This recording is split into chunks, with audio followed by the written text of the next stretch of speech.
जय हिंद दोस्तों। रीजनिंग में हम लोग रिश्ता संबंधी यानी रक्त संबंध पर आधारित प्रश्नों को आजकल सॉल्व कर रहे हैं। तो रीजनिंग का यह प्रश्न बहुत ही इंपॉर्टेंट होने वाला है, खास करके उन बच्चों को जो लोग कंपटीशन एग्जाम की तैयारी कर रहे हैं। तो प्रश्न है यहाँ पे कि किसी निश्चित कूट भाषा में a प्लस बी का अर्थ है कि ए बी का भाई है।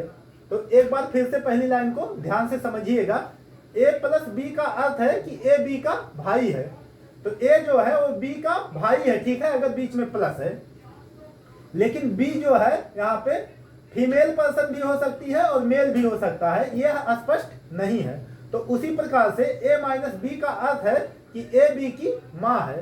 a गुणे बी का अर्थ है कि ए बी का पति है। a भागा b का अर्थ है कि ए बी की बहन है।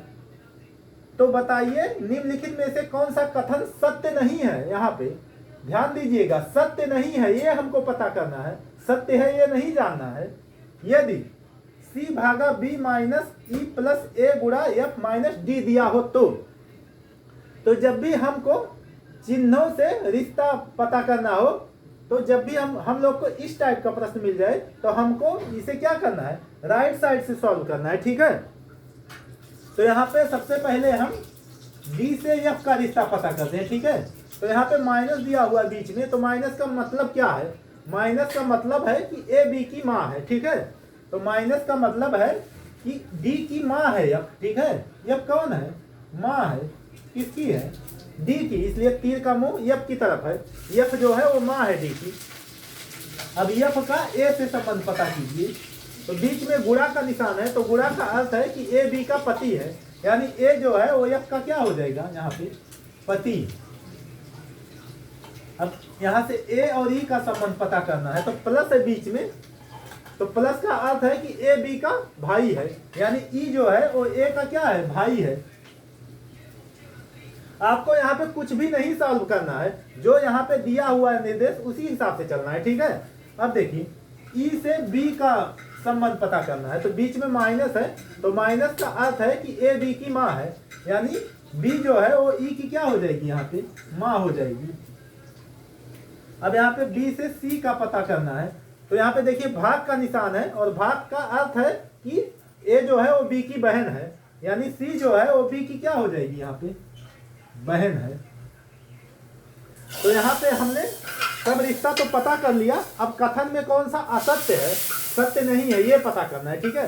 तो पहला ऑप्शन है सी जो है वो ए की माँ की बहन है, ठीक है। सी जो है, सी यहाँ पे है, ए की माँ की बहन है।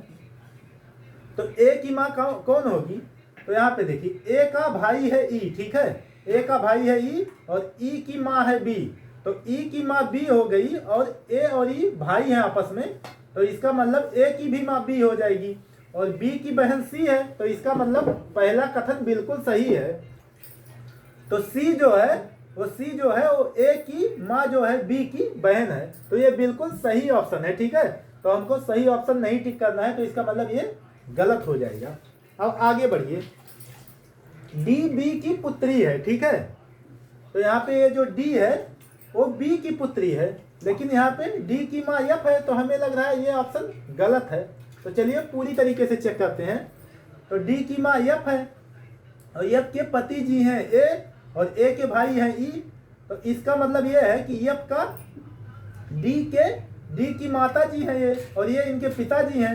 ई यहाँ पे उनके बड़े पापा भी हो सकते हैं और चाचा भी हो सकते हैं, और इनके पिताजी और चाचा जी की माँ कौन है, बी।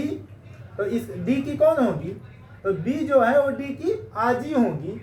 तो यहाँ पे डी क्या है, बी की नातिन है। तो इसका मतलब ये कथन जो है वो गलत है, और हमें गलत कथन ही यहाँ पे टिक करना था। तो इसका मतलब बी ऑप्शन यहाँ पे बिल्कुल सही आंसर हो जाएगा। तो उम्मीद करते हैं कि ये वीडियो आपको अच्छी तरीके से समझ में आ गया होगा। चलिए बहुत बहुत धन्यवाद।